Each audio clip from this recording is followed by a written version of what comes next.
This is Progress Canada, presented by Lightbulb Narrative. Today we're joined by Ontario Liberal leadership hopeful Dylan Marando. Thanks so much for joining me. My pleasure. Thanks for having me. Okay, so we're obviously going to be spending most of this conversation talking about politics, but I think, and these questions are always based on what I want to hear about, but hopefully other people agree with me. I think it's really important to find out, beyond politics about a politician and find out, what makes them tick, what they're interested in. So can you, without mentioning your political career or your ambitions, can you talk about what the public should know about you as a person? I don't think of myself in political terms primarily, and I suspect that's true of a lot of folks, certainly folks outside of politics, but probably more folks inside politics than we appreciate. I see myself primarily as a husband, an uncle, a brother, and a son. I'm extremely lucky to have a big, loving, supportive family around me, and that's always been the case. And so, those folks have shaped how I think, what tasks I decide to pour myself into, and how I decide to pour myself into those tasks. I've thought about this, a lot over the last several months. Like, who am I, and how does that shape my path forward and my approach to leadership? And one thing that flashes to mind all the time when I'm wrestling with this question are these Sunday lunches that I used to have at my grandparents' place, and didn't happen every Sunday, but would happen a lot of Sundays. And it would be my grandparents, myself, my brother, my parents, maybe one or two aunts and uncles, few cousins, etc. And they were always wonderful. It was a chance to celebrate our traditions and get together. But the best Sundays were when everyone happened to show up, all the aunts and all the uncles and all the cousins. And when that would happen, we would have to go into the basement and get the folding chairs and the table extender, and we would sit around this big, massive table, and we'd have lunch. And it was this, I wouldn't have used this language at the time, but reflecting on it, it was this overwhelmingly empowering experience. It was my favorite thing when I was a kid, those big Sunday lunches, because you'd look around the table and you'd feel like all these folks have my back. I can do anything because all these folks have my back. And that shaped, I think, who I am profoundly, and particularly my approach to leadership, because for me, the core questions for, are you a good leader, aren't what's your CV, to your initial point and to your question. I actually think that's secondary. It's certainly not how fancy is your title. It's, can you bring people together? Can you build consensus among those people? And I could tell you there were Sundays where consensus was hard in my family, because a lot of people have a lot of views about a lot of things. And then, are you willing to go to the wall for that consensus? Are you willing to go to the wall for those people?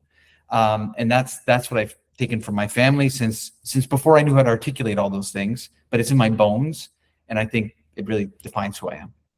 What are your interests outside of politics? Like I always used to say, like, when I got involved in politics, I suddenly became a very uninteresting person because all of the hobbies and interests I had sort of died because I didn't have time for them anymore. But they did exist. Like, people don't know this about me. I played the saxophone. I actually played multiple instruments. Wow. I used to play sports competitively. Like, there's a lot of stuff that dies when you get involved in politics. What are some of those things for you? Yeah, I don't know if it's a hidden talent, but it's certainly a hidden hobby. I love painting. I call myself a portrait painter. It's probably an overstatement, but whenever it's a rainy day or in the middle of February or something like that, and I've got a bit of bandwidth, which is rare in general, but especially when you're in politics, I'll do some portraits. I've done a couple political portraits over the years. I've done a lot of family portraits. Sometimes it's just an unknown figure, but I have a stack of those that sit in my basement because they're not quite ready for prime time. They're not the kinds of things that you want to put on display, but that's one thing. And I do try to, again, on the non-rainy days, I do try to get out a bit, and I'm I'm a runner off and on, more lately, and golfer. I love golfing. Not particularly good at it, but spending 5 hours outside in a green space with a friend, with my partner Elise, that's wonderful. And then in the winters, I substitute golf for a bit of skiing. So those would be the hobbies. I also try to read as much as I can, but I find myself often gravitating towards political memoirs or something of that sort, and that can be triggering, and it feels like you're working. But probably the most recent one I read there was the Coots Diaries, which I'm sure a lot of Right. your listeners have read. And yeah, so I have a stack of books sitting on my end table like everyone else that I will read a dozen pages of and then fall asleep. I won't, and just out of my own personal interest, because all my siblings are artists. Yeah, What is your medium? Are you doing canvas? Are you doing oil painting? Like what are your tools? it's just acrylics on canvas, so kind of easy and cheap. I've tried oil. That's above my skill level. I still need to work up to that. That's fair. I moved beyond like pencils myself because it's just too much work, and you really have to commit when you're painting. Like like I'm sure you can fix mistakes, but it's a little harder once you've committed to it. Yeah. Okay, so that's your background, but Yeah. I want to talk now about why you are in politics. This is a question I think about a lot. So there are people who get into politics because they want to be somebody, and there are people who get into politics because they want to do something for people. And I think it's usually pretty clear which group people fall into once you start talking to them about their values and what they want to achieve. So if you were to become premier, why do you want to run for that office, and what do you want to achieve should you get there? Mm-hmm. Again, I've thought a lot about this over the last few months, and there'll be a theme across my answers, I suspect, but just happens to be true. So I'll keep saying it, even though it's somewhat repetitive. When I think about why am I doing this, and making the sacrifices associated with it, and asking people I care about to make sacrifices associated with it, the answer I keep coming back to is, and you'll be familiar with this language, I want the people I love to live in the best province in the greatest country in the world. And it sounds straightforward, but it's not. It's hard to build that kind of Ontario. I actually think Ontario can still claim that status, fortunately, but I'm not sure about 5 years from now, or 10 years from now, or 20 years from now, because of the trajectory that Doug Ford has put us on. He doesn't have a plan. Insofar as he makes promises, he can't deliver on those promises. So, not surprisingly, as a proud Ontario Liberal, my view is that we need change at Queen's Park. And in order to get that change, we need to grow the party, and we need to beat Doug in the next election. And then we need to reinvigorate the institutions of government and our broader public sector. And when I think of that reinvigoration, to go slightly more specific, I think first and foremost about healthcare. We need to build a world-class healthcare system. I think secondly of public education, and ensuring that our schools and our colleges and universities are a place of inspiration for our students, and that those institutions are setting future generations up for success in the economy and in their communities. And then, given the current moment we're in, economic, social, and otherwise, I think housing needs to be a top priority for any premier right now, and making sure that we have a range of housing options available to Ontarians in every corner of the province. And then affordability, which has become an especially stubborn issue. And I think all levels of government, including the provincial government, need to keep turning over stones until we, to mix metaphors, crack that nut, because I don't think we've come nearly close enough to doing that yet. Do you have a big idea for any of those three fronts? Because like when I look at each of those issues, I used to work in the Ministry of Housing, of course. When I look at each of those issues, I see where the province is going wrong. But then, of course, the question is always, what's the thing that can get us back on track? Obviously, there are no silver bullets, but where do we start? Yeah. So, broadly, and given the particular position I'm in right now, the leadership race and in the early days of the leadership race, I want to keep those blanks blank for a little longer because I want to listen to folks, and I want to talk to the folks on the front lines of our public services and in every kind of geography in the province to figure out what they want. Having said that, I know from having done a lot of listening throughout my policymaking career that it always helps to have a working hypothesis that you put on the table to generate some reactions and constructive critiques and so on. And if I were to lay out a couple working hypotheses in those areas, I would say in the case of healthcare, we have to push more care into the community. And that does mean having more folks attached to a family doctor. It does mean increasing scopes of practices for nurses and pharmacists. I think it means doing a lot more in home care. I think it means giving our personal support workers a greater role in the healthcare system and the healthcare economy more broadly defined. Hospitals are very expensive, and creating a healthcare system that essentially makes hospitals both your first and last resort is not fair to patients. It's not fair to caregivers, and it's not fair to providers either. So we have this system where doctors and hospitals are the center of the universe in healthcare, and they have been for 100 years. But because of technology, because of some of the infrastructure that we've built up across the province in the last couple decades, we can now shift that center of gravity towards community care, towards other healthcare professionals, and in some cases in the hands of the patients. Because of the sophistication of patients, first and foremost, I think our healthcare system underestimates how smart patients and caregivers can be in managing their own care. And again, because of the technologies that are available to those patients and the level of sophistication patients have, not just as managers of health, but as managers of technology, because we use technology in every other aspect of our life. And that's the expectation we have for public services, but the public services haven't quite met that bar. So that would be my piece on healthcare. And then on education, I would say we got to get class sizes down. We have to do what Dalton and Kathleen did and ensure that teachers aren't having to manage overcrowded classes with insufficient resources. We have to make sure that students aren't subject to that environment as well. We can't be cutting teachers. We can't be freezing salaries.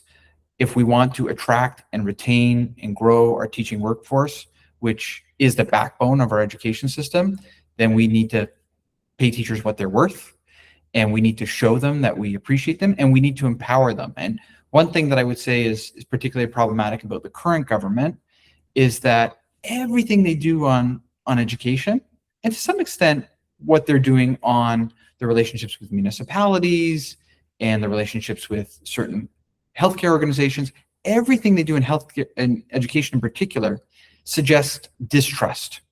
Distrust of students, distrust of teachers, distrust of principals, distrust of school boards and school board trustees. And maybe there's case by case where that's justified, but the way they're doing it suggests that there's a systemic issue with teaching, with administrators, with our students. And I don't think that's true, but because they've created that perception, they've demoralized our workforce in education, and they're demoralizing students, and they're demoralizing parents, and that means something. There are fixes that are structural and programmatic and policy oriented that matter a lot, but there's also fixes that are more rhetorical or more thematic that need to be held up by a government. And this is a government that is not inspiring hope in the education space. So I think we need to do more there. And I think the practical expression of that is, again, getting class sizes right and ensuring that we're paying our teachers what they're worth. That's the policy front, but then there's a number of other fronts. So one of them is the liberal base. So the liberal base, despite how the last few elections have gone, there is a really strong party that still exists and a really strong membership that still exists. And there are a lot of, just like diehard liberals who want to support the party and want to see it rebound, and then are, very willing to go to the doors and try and convince other people to do the same. if you were to become leader, how would you engage, support, and also just leverage the talents of that group?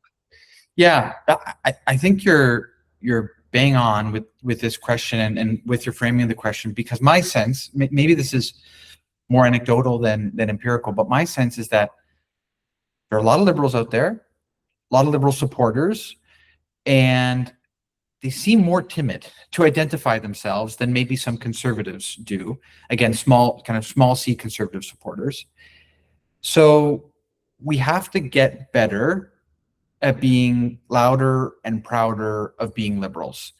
And I think the job of a leader is to encourage that by clearly defining what does it mean to be liberal and what are we fighting for, not what we're fighting against. A classic trap for any political party at any level of government at any point in time is to just talk about what you're fighting against and to define yourself according to the other party or the incumbent government. Another challenge, I think, for any political party, any level of government, any period of time, is to define yourself according to some mistakes you made in the last political cycle, to look in the rearview mirror. But both of those are traps in my view. And what we need to have as liberals is a very forward-looking vision that is focused on Ontarians and what we can do for them, and that isn't anchored in Doug Ford, and that isn't anchored in whatever happened in the last election cycle or the last 2 or the last 3 election cycles. And if we do that, I think, and I've alluded to some of the things that I think could be part of that vision, based on your previous question, but if we do that, I think we're going to have our supporters, more willing to fly the flag. And that's key, because I don't want to be part of a club whose existing members aren't enthusiastic about being part of that club. I want to be part of something that's positive and growing, and that stands for something, not stands against something. So that to me would be a core task for the next leader. Well, and something I want to dig a little deeper on there is I have some viewpoints about things, obviously. One of the things I think about a lot is I don't think we use the talents of our membership enough. I think there is distrust of volunteers. When you spend so much time in government, you start to think only paid staffers, know what the heck they're doing when it comes to political organizing. And I just don't think that's true at all. And I think if the party's going to rebound, it really needs to invest in, the on the ground supporters in the communities that we like. At the end of the day, they're the experts on the communities that we want to elect people from, right? So what are your thoughts on sort of drawing out that talent? It's a great point. And I think there is a certain snobbery that can exist within political parties around who's more important than who. And my view is that no one in our party is less or more than anyone else.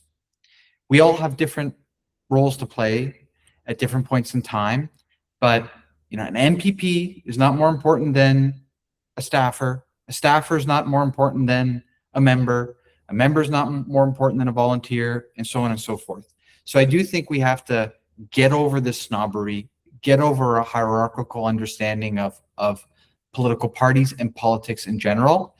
And we need to be looking for talent and leveraging talent in every corner of our very big tent. So in principle, I fundamentally agree with you. Again, I think part of that task is embodying that view, is saying that out loud, and not giving off this sense of superiority. I think the second thing that you have to do, and assuming the question implies what would a leader have to do, you just have to get to every corner of the province. You have to drive 9 hours to meet 4 people in a church basement to say, hey, you're worth it. We need you. And I and the team and those fancy folk at Queen's Park are willing to make the trip to hear what's a priority for you and to hear what your solutions are, and then to talk about how we execute on those solutions, whether that's solutions that are about political organizing and winning the next election, or solutions more oriented towards public policy and governing. We have to be having all those conversations in every corner of the province, and it needs to happen one conversation at a time, one cup of coffee at a time. one day, one PLA meeting at a time, and that's going to be hard, and it's going to be long. There's no shortcuts to rebuilding the party. We are not going to have the party rebuilt in 7 months from now at the end of the leadership. We're going to need the full 3 years that maybe we have before a next general election to rebuild the party. So I hope that whatever comes out of this leadership race recognizes that this is going to be a hard, heavy, long lift, and the team we need to do that lift has to have the tools in the toolbox to execute on those long-term rebuild projects. I appreciate you bringing up the value of those individual conversations, because, you know, in the conversation I had with David Peterson about how they rebuilt the party in 1985 and, you know, the years preceding it, he had talked about going to these little town halls where there would be two people there, and he was like, well, we had a great conversation regardless of them not being that many of them. And even like Kathleen Wynne, I know she used to do that even when we were in government. She still did that work, and that's actually where I met her for the first time. She came to my town, stayed, you know, half an hour after the event, talked to me the whole time, and then I got involved. And, you know, some people may drag her for doing that, for bringing me into the fold, but, you know, that's the work you have to do. You have to have these individual conversations. Speaking of having conversations, you know, when I look back at the history of the party, by definition, a growth election means that you've reached across the aisle. You've reached to voters who have cast ballots for other parties. Otherwise, you wouldn't have grown your seat. So when you look back to the Peterson days, the McGuinty days, into the Wynne days, all that growth happened by us convincing voters who would cast ballots for the NDP or for Conservatives to come into the Liberal fold and support us. Any majority we ever get comes through that kind of vote switching. If you were to become leader, how would you reach out to voters beyond the Liberal Party? That's the task. We can't win unless we do that. And what I'm about to say may sound somewhat contradictory to my point around flying the flag and being loud and proud about being a Liberal, but hopefully these two things can be reconciled. My view, and I suppose this gets back to my first answer a little bit, my view is that almost no one wakes up in the morning thinking of themselves as red, blue, or orange. I'm running to be leader of the Ontario Liberal Party. I don't wake up in the morning thinking of myself as red, blue, or orange. I wake up in the morning thinking of myself as, you know, husband and uncle and brother and son, and a proud Ontarian and proud Canadian, things of that sort. And so the good news there is that although the pollsters would probably disagree with me, and the backroom strategists would probably disagree with me, I think the eligible voter pool is 90% of Ontarians. And in some ways, the last federal election demonstrated that, right? Like, look how mobile the NDP vote was. Look how mobile the non-Liberal and suddenly Liberal vote was. So I think there are a lot of votes up for grabs. And I think that's more and more true every election cycle. And frankly, that's a good thing, because it holds all the parties to account, and it holds the incumbent government to account, because they can't take anyone for granted. They can't take any riding for granted. They can't take any particular community, whether that's geographic or socioeconomic or cultural, for granted. So I think that the pool is big, but I don't know that we grow and we access those different corners of the pool by thinking in terms of leaning right or leaning left or targeting blue or targeting orange. Because if people aren't thinking of themselves that way, then we probably shouldn't be thinking of ourselves and our strategy that way. That's a form of, you know, political organizing and political strategy that's 100 years old, but probably hasn't been relevant for, you know, at least the last decade, maybe the last, you know, 15 years or so. So I would kind of scrap the left-right stuff. And I would say it's not about left-right anymore. It's about those who feel safe and secure in our economy and our communities, and those who don't. Those, I think, are the fundamental categories of our politics, and at least in Ontario at this particular point in time. And that second group, those who don't feel safe and secure in their jobs, those who don't feel safe and secure in their communities, that group is getting bigger. and bigger and bigger because of some of the failings of Doug Ford, and to be fair, because of factors that extend beyond our borders as well, and that fall outside of the responsibilities of the provincial government. But that precarious group is growing, and they're feeling more and more precarious. So they're growing in quantity and quality, and we have to really understand how that group expresses itself in different geographies of the province, different age categories, different socioeconomic categories, because it's intuitive that if you're a middle class, lower middle class Ontarian, that you would feel precarious. But there's a lot of upper middle class, someone who Statistics Canada would identify as upper middle class based on income data. There's a lot of folks in that category who are feeling just as stressed as folks in other socioeconomic categories. So we have to understand that psychological profile across geographies, across age groups, across income groups. And then we need to make sure that we're putting forward solutions that are actually responsive to those particular stressors, and that are responsive now, not a year from now, 5 years from now, 10 years from now, that are responsive now. And again, I know you've heard this a million times before, but I believe it, so I'll repeat it. Folks are worried about the end of the month. They're not as worried about the end of the world as we sometimes are as liberals and as policy wonks. We still need to think about that. But on the very center of your desk as a leader or a premier, you need to be thinking about what families are facing at the end of the month. Something that comes up a lot in politics is this idea of the past. So I think we've got the Wynne-McGuinty years are, sort of recently in people's minds. We also have the Trudeau years. Mm-hmm. And there's a tendency in party politics to say, well, let's just jettison anyone who had anything to do with those times that, ended the way they did, and just move on forward with new people. The challenge with that, of course, is that you do need people with experience and some background and things, and you need a mix of people involved. But when it comes to the leadership itself, you do hear this regularly in leadership races where people say, I don't want anybody tied to those past iterations of the party. Given your background as a policy person in those governments, what would you say to that? Politically expedient answer would be for me to say, I'm my own man. And to some extent, that's true. I am my own person. I have a unique set of lived experiences over the last 40 years. And I occupied particular parts of provincial politics and federal politics. So that's my kind of holding line.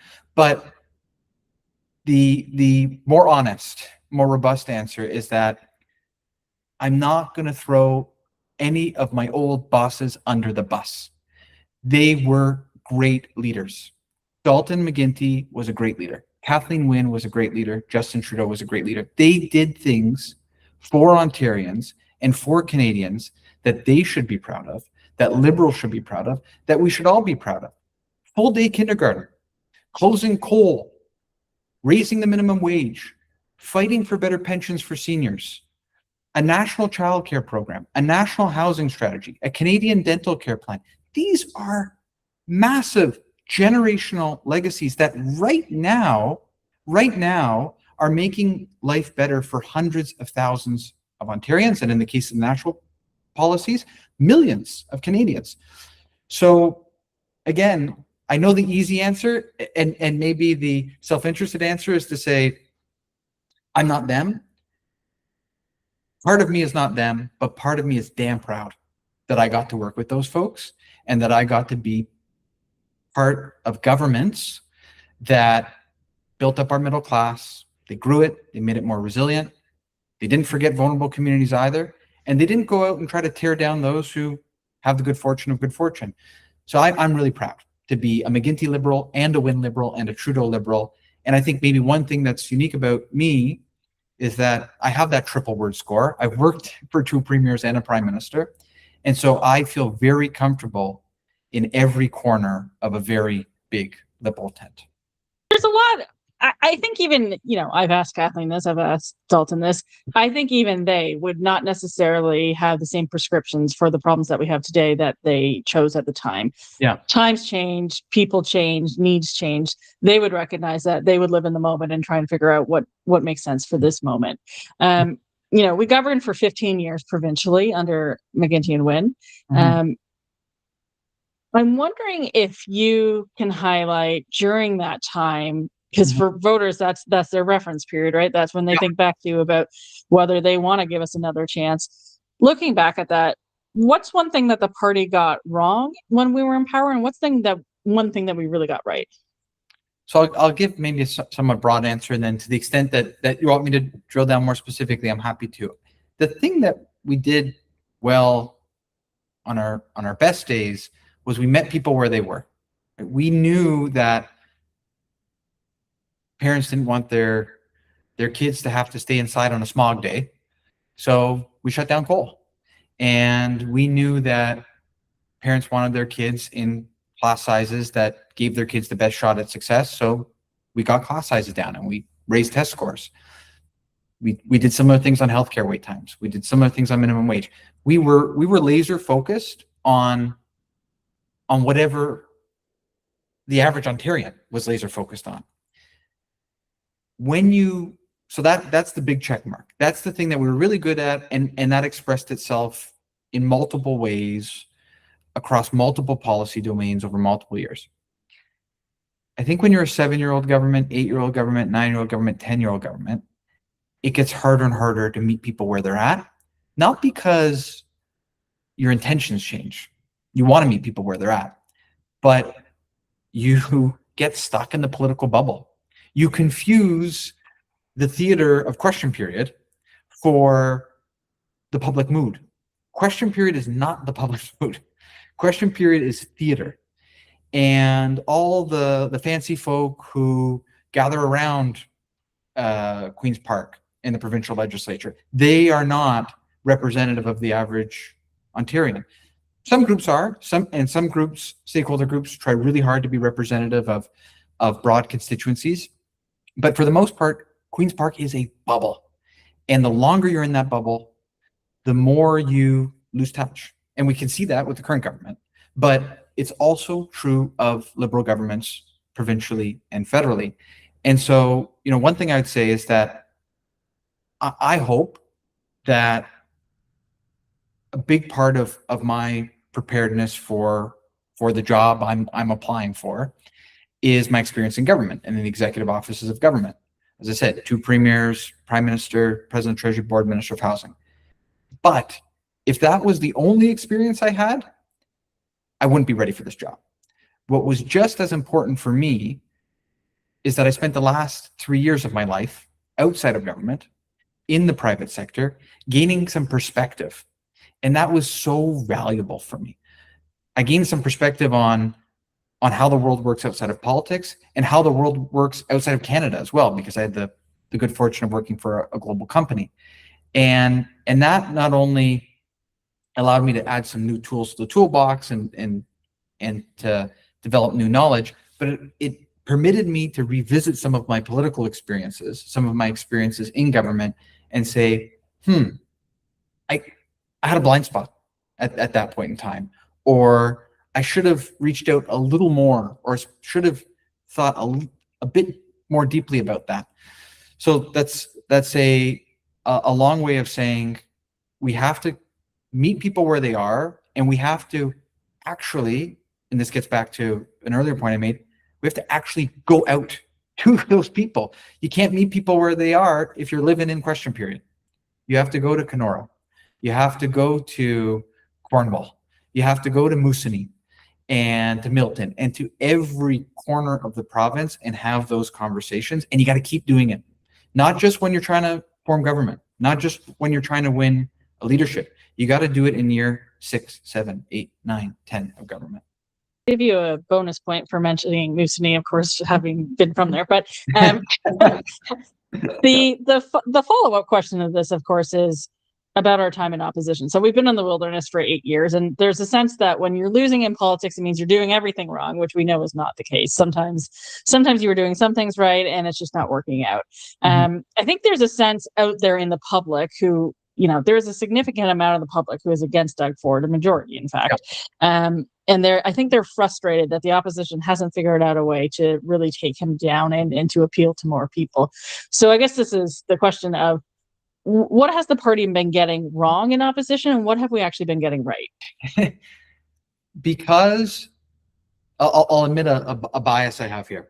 Because I spend so much time in government, and I suspect you have this perspective, at least in part as well. Because I spent so much time in government, having people armchair quarterback the decisions we made, I'm always reluctant to armchair, quarterback a political leader and look in the rearview mirror that way. And so I'm dodging a little bit here, but I will, I'll acknowledge that we were a 15-year-old government. It's virtually impossible in any part of the world, any political party, to win 5 elections in a row. So it was entirely possible that there was nothing we could have done to win a 5th term. So I can't find particular fault with Kathleen and the way she ran that last mandate. Similarly, if you're Stephen or if you're Bonnie, okay, you're now running against a new government, and generally speaking, the public, again, whether the government is blue or red, they give the government a couple kicks at the can, a couple terms. So it was going to be hard for Stephen to turn the boat right away. And it was going to be hard maybe for Bonnie to do that in a second shot. And then you add COVID to that, and you add Trump to that. And I honestly think, as a pure political analyst, not as an aspiring leadership contestant, but as a pure political analyst, I think an argument can be made that there was almost nothing that we could do. And that's not even mentioning the fact that Doug Ford is an amazingly gifted retail politician, right? We have to acknowledge that about him. So that's my dodgy part of the answer. The sharper part of the answer would be to say the milk is souring on Doug Ford. And, within the next, I don't know, maybe I used to say within the next 2 years, maybe within the next 12 months, that milk is going to be chunky. It's going to be real sour, and Ontarians are going to be looking for an alternative. So our job, I think, in the next year, but we may need more runway than that, is to become a credible alternative to Doug Ford, not the chief interrogator of Doug Ford. He's going to dig his own grave. Our job is to look like we are ready to govern, that we have the ideas, that we have the team, that we have the experience to govern. So again, that's more of a looking forward answer than a rear view mirror answer. But if I'm evaluating Ford's performance versus our performance, I would say he's a declining asset, and we are an appreciating asset. But we can't take either of those things for granted. We got to do the hard work, and we got to build those ideas, and we got to build that team, and we have to have a positive, forward-looking vision.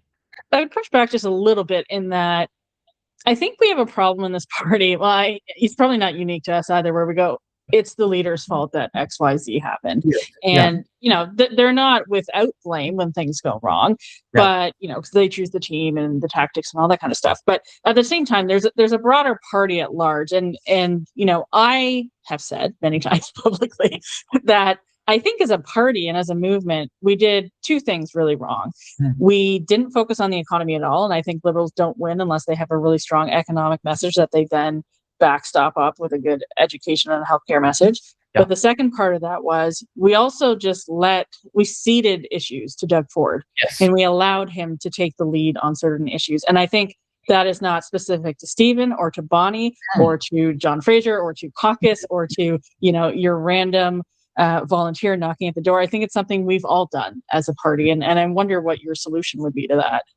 Yeah, on that point of conceding issues, I think that's a good one. And the one issue that leaps to mind for me, for probably a whole bunch of obvious reasons, is affordability. I I think we need to own that issue. In addition to owning healthcare and public education and housing, which are kind of bread and butter issues for liberals, where we have a lot of natural credibility, I think we need to own the issue of affordability, and maybe we could have done more there. And I'm going on a bit of a limb here, and I'm gonna de-risk my answer by saying this is a working hypothesis. This isn't part of my policy platform. This is something I want to talk to folks about in the coming days and weeks and months. But if we're going to tackle affordability, I think we need to have a serious conversation about taxes and the extent to which middle class Ontarians are overtaxed. Because the truth is, there are a lot of families in this province whose biggest check isn't their mortgage, isn't their grocery bill, isn't their car payment. It's the check they write to the tax man. And for us to be in the middle of an affordability crisis and not look harder at something like a provincial personal income tax cut, I think is not responsible. There are things that Ford does and other politicians do that provide temporary relief, $100 for a month or something like that. Better than nothing, but it's not a solution. And I think a lot of the affordability challenges we're facing right now are structural, not as cyclical as we'd like them to be. And so we need to look at structural changes to our tax system. And there's a dual benefit to that, of course. In addition to dealing with an affordability crisis, taking a hard look at our tax system and ways in which we can reduce the tax burden on middle-class Ontarians also allows us to show up to the global economic competition that we're in the middle of right now, because taxes matter in that context as well. And we want to make sure that our tax system is such that we're able to attract and retain the best talent. So that's one issue where I think, I don't know, again, that Stephen and Bonnie necessarily ignored that issue. And I think to the last election cycle, Bonnie had her own proposal on a personal provincial income tax cut, but I don't know that we owned it the same way we could have or should have owned it. And I think it's something we can't drop. We can't. The one thing that I would be worried about is that we would conflate our electoral performances in the last two cycles with the viability of some of our ideas in those cycles. I think there are ideas that we put in the window in the last two cycles that just didn't get noticed, but are inherently really good and really popular. And so we should think about putting some of those ideas in the window again at a time when people are looking at us a little differently, right? They weren't even giving us a look in that first post-government cycle, arguably, and they were giving us maybe half a look. Now, in this coming election, they're giving us a hard look. We are, I probably overstating slightly here, but I think for a plurality of voters, we are going to be the default option if we can present ourselves as a party ready to govern. So something else that I think our party has fallen victim to in a number of election cycles is this idea that we can't win in certain places. And, this is once you have a lot of pollsters and organizers sort of steering the ship and saying, well, don't even bother with that. And I think it's just like philosophically a problem to write off certain areas when you're trying to, one, win government, but also then two, governing. You should be looking at everything. You can narrow focus, of course, as you get towards election day. Definitely, you got to be strategic. But when I look at the Peterson victory, they won seats that they hadn't won in a generation. And then when I look at the Wynne victory, there was a few seats there that we hadn't won in over 100 years, but we won because we actually put in the effort and made sure that we were not counting out those ridings. So, I think this party, even in government, started to write off parts of the North. It started to write off parts of Southwest. It started to write off rural Ontario. It started to write off all these places that we actually can't win a majority government without. Exactly. Given all that, what is your plan for rebuilding the party in every region of the province? Yeah. First, I'll say I agree with the premise. We need to spend a lot more time thinking about how we can win the North and rural communities in Western Ontario, Eastern Ontario. I think listening is the first step. I think leaders listen. And so we need to be in those communities throughout the leadership contest and in between the leadership contest and the next round of election, asking those communities what they need.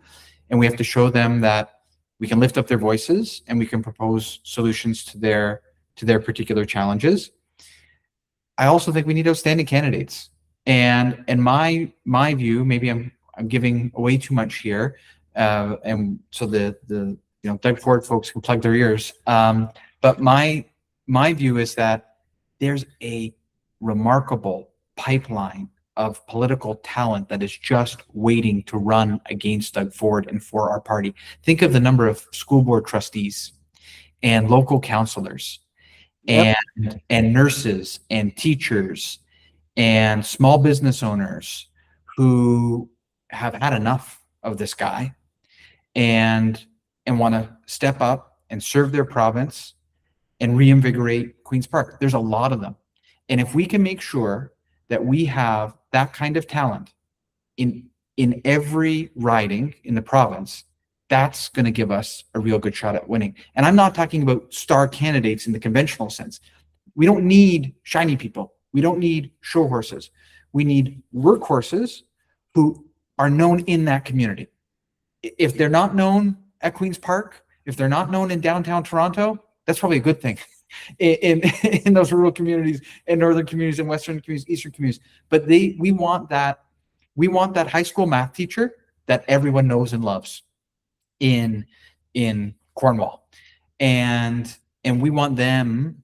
And I'm not saying I don't know anyone who's a high school math teacher in Cornwall, so I'm not putting my thumb on the scale in a nomination contest or anything like that. But we want that type of person in that type of community. And then I think step 3, so there's the showing up, listening, demonstrating that we care about every corner. Step 2 is the candidate recruitment. And then step 3, and admittedly, this is an area of expertise for you, less so for me, but there's people on my team who know a lot about this stuff. But step 3 is then empowering those candidates. You can't run everything from HQ, right? And HQ is great, and we need HQ. And the folks who have done HQ in the last couple cycles and the staff in the party deserve massive credit and massive praise, and I'm so grateful for them. But more and more, as we grow, we need to trust. We need to trust the local volunteers and the local members and the local candidate to know what is best.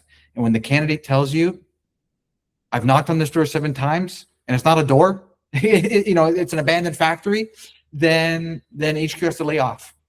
So for me, those are 3 of the sort of table stakes to growing in the North and rural communities.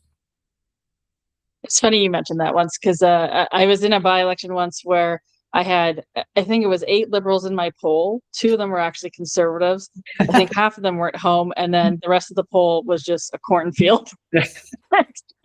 And sometimes that is the reality you're dealing with. And yeah, there's only so many times you can go to a door where you're not being reasonable anymore. Yeah. Speaking of campaign mechanics, I want to talk about that a bit, because I do believe we are now at a period where we have digital first campaigns, where we're doing more online than ever before. And our first interaction, and often our last interaction with a voter, will be online. That isn't to say that things like canvassing will ever go away, whether by phone or by door. And I think we need to increasingly be doubling down on that through things like deep canvassing and actually like having full on conversations with people. Mm-hmm. Given those 2 realities, what are some things you think we need to get back to basics on? And what are some things that we need to be sort of dragged into this decade on when it comes to campaign mechanics? Yeah, I'm completely with you on the digital stuff.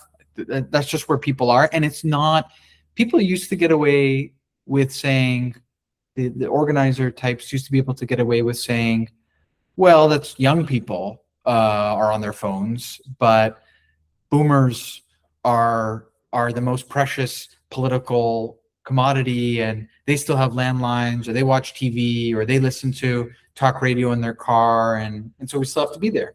They answer their door when people knock, etc. And I'd say 2 things. to that. One is millennials and Gen Xers and Gen Zers, Zers. I don't know what the right Canadian way to say it I is. always say Z because I feel like that's just how it's said. But yeah, Yeah. Z, I guess, would be Canadian. Um, they, I think, are the most precious political commodity right now. They are ready to get off the bench and to drive our political discourse and to drive our policymaking processes. So wherever they are, we have to meet them there. But on top of that, even boomers don't have landlines anymore, and they're on Facebook, and They're they usually the fastest growing group online at this point, right? So, and most of the boomers I know are obsessed with their social media. So, and there's just the realities of post COVID. Are people answering their doors as often as they were? Probably not. They fell out of the habit of it. Are given some of the public safety concerns that folks have, whether those are real or imagined. Are folks answering their doors? Not as much as they are. So if I had to pick a lane between the avant-garde digital stuff or the old school block and tackle kind of campaigning, I definitely pick the digital lane. But in some communities, it's going to be a little different. And so you want to make sure that your local candidates and your local campaigns have a diverse toolbox so that they can draw on what makes most sense for them. But I would love to see us making major investments in digital infrastructure and bringing in folks who are really good at that. And I will just say, I feel lucky to have had the experiences that I had in the Trudeau government and with the federal party, because I think the federal party and the federal government were excellent at that stuff. And so there's a lot that the provincial party could learn from the federal cousins. And I hope that I can maybe be a bridge to some of that. And I can certainly say that my members of my team can be, because I'm grateful to have a lot of those digital architects in my corner right now. And I know they would echo some of the sentiments that I'm expressing. sort of related is this idea of the attention economy. So, voters have so many things competing for their attention that aren't politics. And even within politics, there's just so much going on. And, Doug Ford is well known as being the king of the attention economy. He seems to be able, unlike most politicians I think we've seen in Canada, like probably the next best comparator is somebody like John Diefenbaker, which is thrown back pretty far in terms of somebody who can command the attention of the populace in that way. And he's a master of grabbing headlines, filling the window. I think in the past few weeks alone, we have seen him just pivot from thing to thing to thing, and he's just ping-ponging off of all these different things, which is very distracting from the various scandals he also has going on. It makes it really difficult to compete with him as a political party and as a political movement and as candidates and as a leader. What's your strategy for pulling back the political agenda from him, just given that's how he operates? I think my most basic response is to say, don't fight on his territory, right? Don't chase his issues, and don't try to win over the conventional Queen's Park media. Let's talk about issues that we care about. There may be some overlap from time to time between the issues that we care about and the issues that Ford's talking about, but let's own issues that we care most about, not just what he happens to be talking about on any given day. And let's talk to communities and through media channels that make most sense given that particular issue, and maybe given the particular geography that we're trying to speak to on that issue or on a host of issues. So, there's a temptation to follow the shiny bauble, and Doug Ford is the biggest, shiniest bauble that Ontario has seen in generations, to your point. But I think we kind of fall into his trap too often, and that's just not unique to Liberals. I think that's true of the other opposition party. And I think that's true of certain stakeholder groups. So we kind of need to rise above it, as hard as that is, because at first, we might get a bit of a drop in attention, right? If we decide to shift our gaze to a set of issues that isn't frontline, headline today, and to a set of interlocutors, media interlocutors, or otherwise, that aren't dominating the discourse today, then we're going to have to endure a temporary downward shift in attention. But if we stick with it, if we rise above whatever it is that Doug Ford is trying to do, I think we're going to be rewarded in the medium to long term. The other thing I'd say is that, and this is a bit of credit to Mark Carney, but I think it's a general thing that isn't just a Carney effect. Ontarians are tired of spectacle. And this is probably motivated even more by Donald Trump than it is by Doug Ford. If you vote on the basis of entertainment, you're going to get what they have down south. If you vote on the basis of competency and capacity to get the big stuff done, then you're going to get something else. You're going to get what we had with Dalton. You're going to get what we had with Kathleen. You're going to get what we had with Justin and what we have with Prime Minister Carney. So I think the mood is shifting there. And what used to be an advantage for Ford, his ability to put on a show, I think is going to work against him, because people are going to say, get this stuff done. We can forgive this in a first term.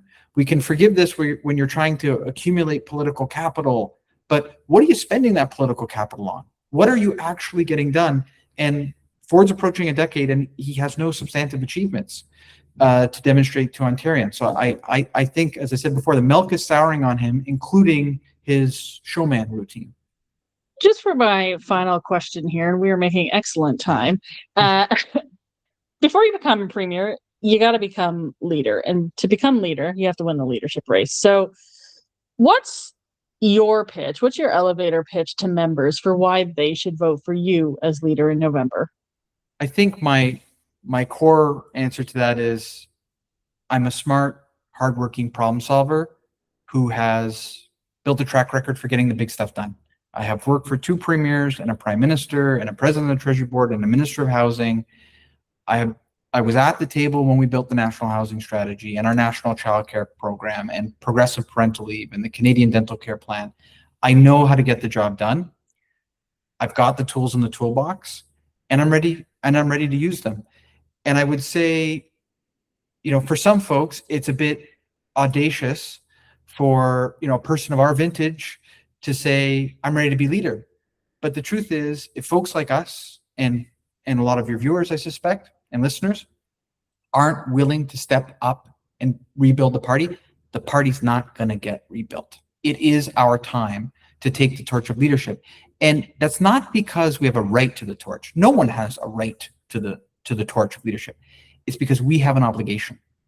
So I can promise folks that I am going to use every tool in the toolbox to rebuild this party, to grow the party, to beat Doug Ford, and then to reinvigorate Queen's Park. And we have to remember all that other political stuff, really important, growing the party, but it's a means to an end. The end is to make people's lives better. And we do that by not just having a growing party, but an effective government. And that's the experience I bring. The experience of governing and policymaking and working in the trenches of policymaking and knowing how the machine works and how you can make it work for Ontarians. I do have one more question, which is, where can people go to find out more about you as a candidate? Oh my goodness, this is a good question. It's votefordylan.ca, I think. I need to be better rehearsed at that. But I'm pretty sure, and if it's not, I'll send you the right email address and you can put it in the comment section or something like that. There you go. Yeah, that's part of the boilerplate. You got to get down. I have to get better at that. Yeah. Well, thanks so much for joining me. I suspect our members will really appreciate you taking the time to go deep like this. It's been a pleasure. Thank you for having me. You've been listening to Progress Canada, presented by Lightbulb Narrative, a Canadian-owned company specializing in strategic communications, narrative development, and content creation. Our music today was composed by Elliot Middleton. If you enjoyed today's episode, please consider subscribing to access future episodes the moment they drop. Thanks for listening.